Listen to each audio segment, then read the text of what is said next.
Le bouddhisme. Le bouddhisme est une religion orientale, pratiquée par environ 350 millions de personnes dans le monde. Les bouddhistes, qui croient en la réincarnation, pensent que l'homme peut atteindre la sagesse et la paix de son âme par la méditation et le renoncement aux biens matériels. Qu'est-ce que le bouddhisme? Fondé par Bouddha il y a 2500 ans environ, le bouddhisme est la religion des bouddhistes. Bouddha, un nom qui signifie l'éveillé, est plus un sage qu'un dieu. Pourtant, le bouddhisme est défini comme une religion monothéiste. Le bouddhisme est héritier de l'hindouisme. Comme les hindous, les bouddhistes croient en la réincarnation sous de multiples formes. Mais ce principe, Bouddha a ajouté que l'homme peut atteindre la sagesse et la paix de son âme, appelé le nirvana, en méditant et en renonçant aux biens matériels. Aujourd'hui, il y a environ 350 millions de bouddhistes dans le monde. Les communautés les plus importantes vivent au Tibet, au Japon, en Thaïlande et en Birmanie.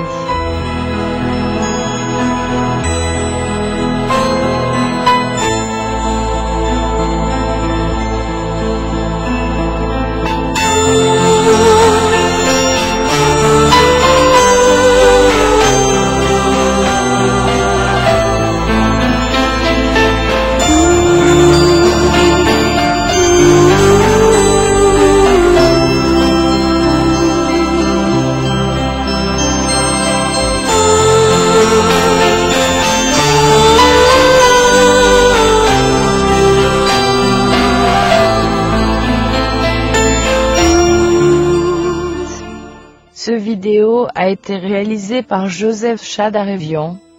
Plusieurs recherches ont été faites par les élèves Alexis Yacoubian, Anto Pépéian, Clara Yegiayan, Joseph Poulat-Dogli, Naré Maïssian, Serge Apikian, Stéphanie Sarkissian, Talarximidian et Psolejevlekjian.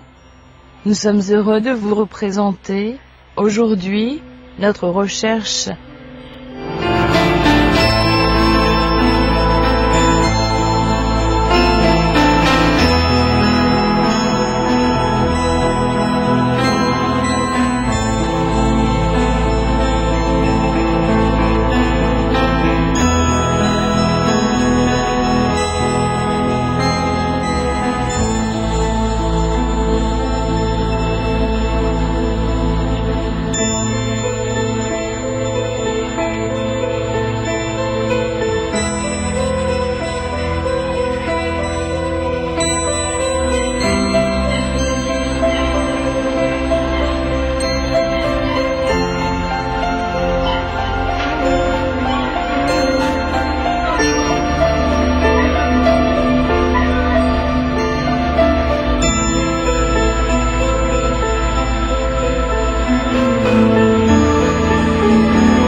Bonjour à toutes, bonjour à tous. C'est avec une immense joie que nous vous retrouvons sur le plateau de Sagesse Bouddhiste pour une nouvelle émission que nous avons souhaité consacrer aujourd'hui à une notion essentielle dans le bouddhisme, la vision juste.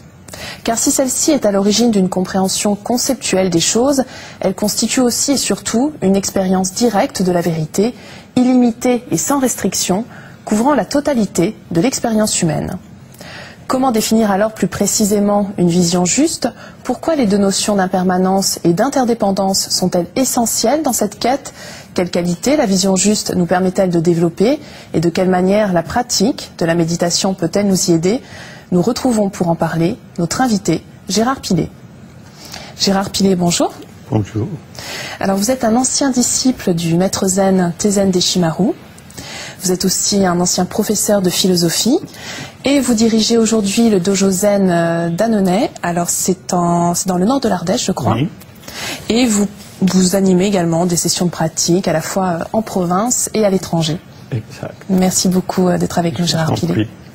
Alors, si l'on commençait par déterminer ce que n'est pas la vision juste, avant de voir plus exactement ce qu'est la vision juste. Alors, la vision non juste, c'est la vision qui naît du mental. Ceci parce que le mental a des types de fonctionnement qui le mettent à côté de la réalité et qui le rendent incapable de voir ce qui est. Voilà, donc je crois qu'il existe 3 types de fonctionnement de ce mental. Oui. Quel est le premier mode de fonctionnement? Alors, le premier mode de fonctionnement du mental, c'est la tendance très forte à projeter sur la réalité les désirs ou les refus. On va croire voir la réalité, mais en fait, on va voir les désirs projetés sur la réalité. Ce que confirme d'ailleurs le proverbe très célèbre, prendre ses désirs pour des réalités. Ce fonctionnement-là se retrouve aussi vis-à-vis des refus. Oui. Par exemple, ce que l'on n'aime pas, ce dont on ne veut pas, on a tendance à le projeter dans la réalité et à faire de certains aspects de la réalité des choses absolument diaboliques, négatives, alors qu'en fait elles ne le sont pas, ou pas tant que ça. Mais par exemple, en ce qui concerne le refus, on pourrait prendre l'exemple de la maladie. Oui, on peut prendre aussi cet exemple-là. Si un de nos proches est très malade et qu'il y a en nous le refus de la maladie, on aura du mal à voir sa maladie dans toute sa réalité. Et donc d'agir en conséquence. Et d'agir en conséquence. Mais alors, est-ce qu'on ne retrouve pas aussi ce mode de fonctionnement dans les jugements de valeur? Oui, on le retrouve aussi beaucoup dans les jugements de valeur. Le mental fonctionne beaucoup dans le bon et le mauvais. C'est bon pour moi, c'est pas bon pour moi. Cet événement a été bon pour moi, n'a pas été bon pour moi.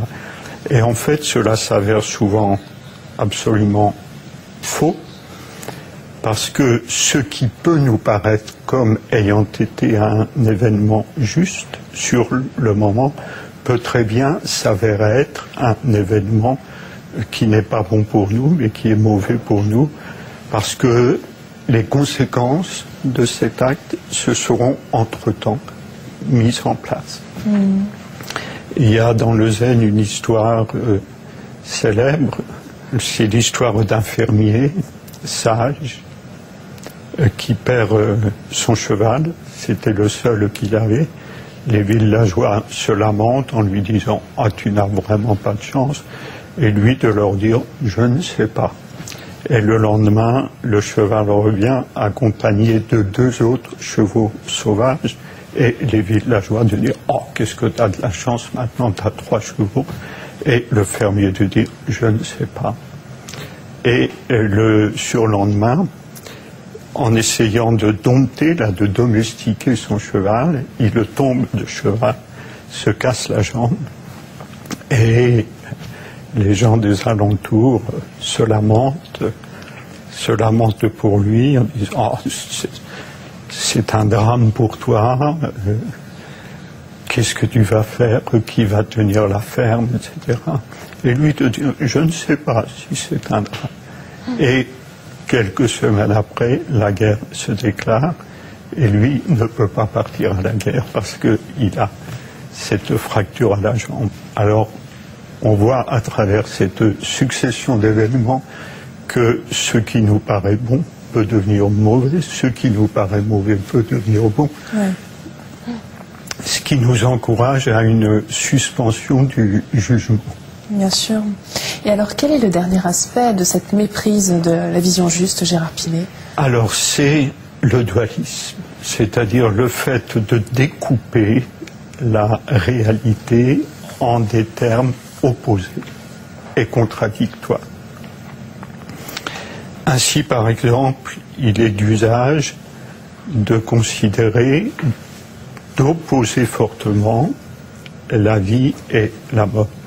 Mais en ce qui concerne l'existence phénoménale, il n'y a pas de vie sans mort, il n'y a pas de mort sans vie. Les deux, en fait, ne forment qu'un tout. C'est ce qu'on pourrait appeler le processus de la vie, cette fois la vie avec un grand V. Oui. Et la vie avec un grand V, c'est un ensemble de naissance et de mort. Et quand on voit ça, la mort n'est plus un drame. Et la vie prend sa place naturellement dans un ensemble qui dépasse la contradiction naissance-mort. Alors, on vient de voir ce que n'était pas la vision juste. Maintenant, est-ce que l'on peut tenter de définir ce qu'est la vision juste? Qu'est-ce que vous nous diriez, Gérard Pillet? Oui, c'est de s'imprégner de ce qu'est vraiment l'impermanence, de ce qu'elle est vraiment. Le Bouddha disait, à propos de l'impermanence, à chaque instant, nous naissons et nous mourons. Et je crois que c'est sur ces paroles-là du Bouddha que nous devons nous baser si nous voulons avoir une approche juste de l'impermanence. Celui qui est rentré sur ce plateau il y a 5 minutes, en fait, n'existe déjà plus. Celui qui va sortir de ce plateau de télévision dans 5 ou 10 minutes n'existe pas encore, n'est pas encore né. Alors, le nom qu'on met sur ceci, Gérard Pillet, c'est un nom fixe. Mais en fait, ce nom fixe recouvre une réalité sans cesse changeante.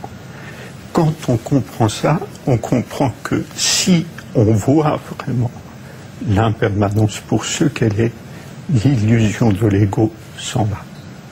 Alors, juste un mot sur l'ego, rapidement. Est-ce que vous pouvez nous le redéfinir? Oui, on peut dire que l'ego, fondamentalement, c'est l'illusion de la séparation.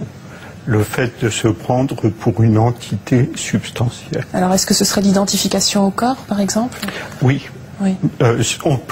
On peut dire, c'est ce que le Bouddha disait, on peut dire que l'identification au corps, c'est la base même de l'illusion du moi.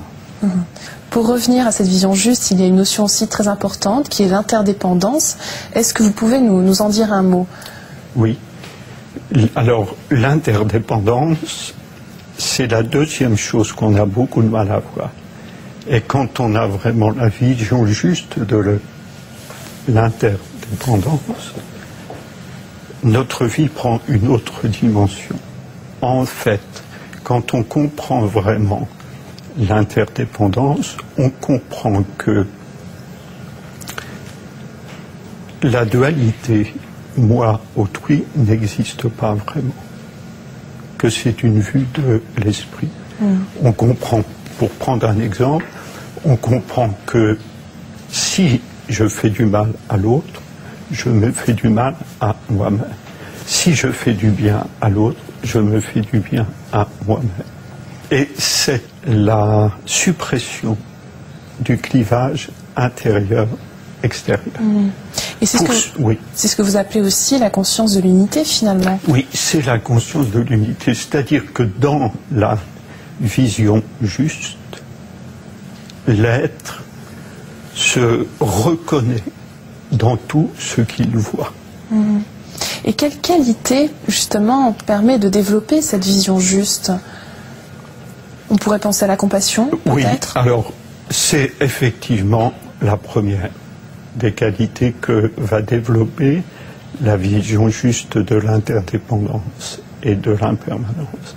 C'est la compassion, parce que si on est imprégné du fait que l'autre et moi ne sommes pas différents, j'aurai vis-à-vis de l'autre la compassion que j'ai vis-à-vis de mon petit doigt lorsque je me le suis blessé accidentellement.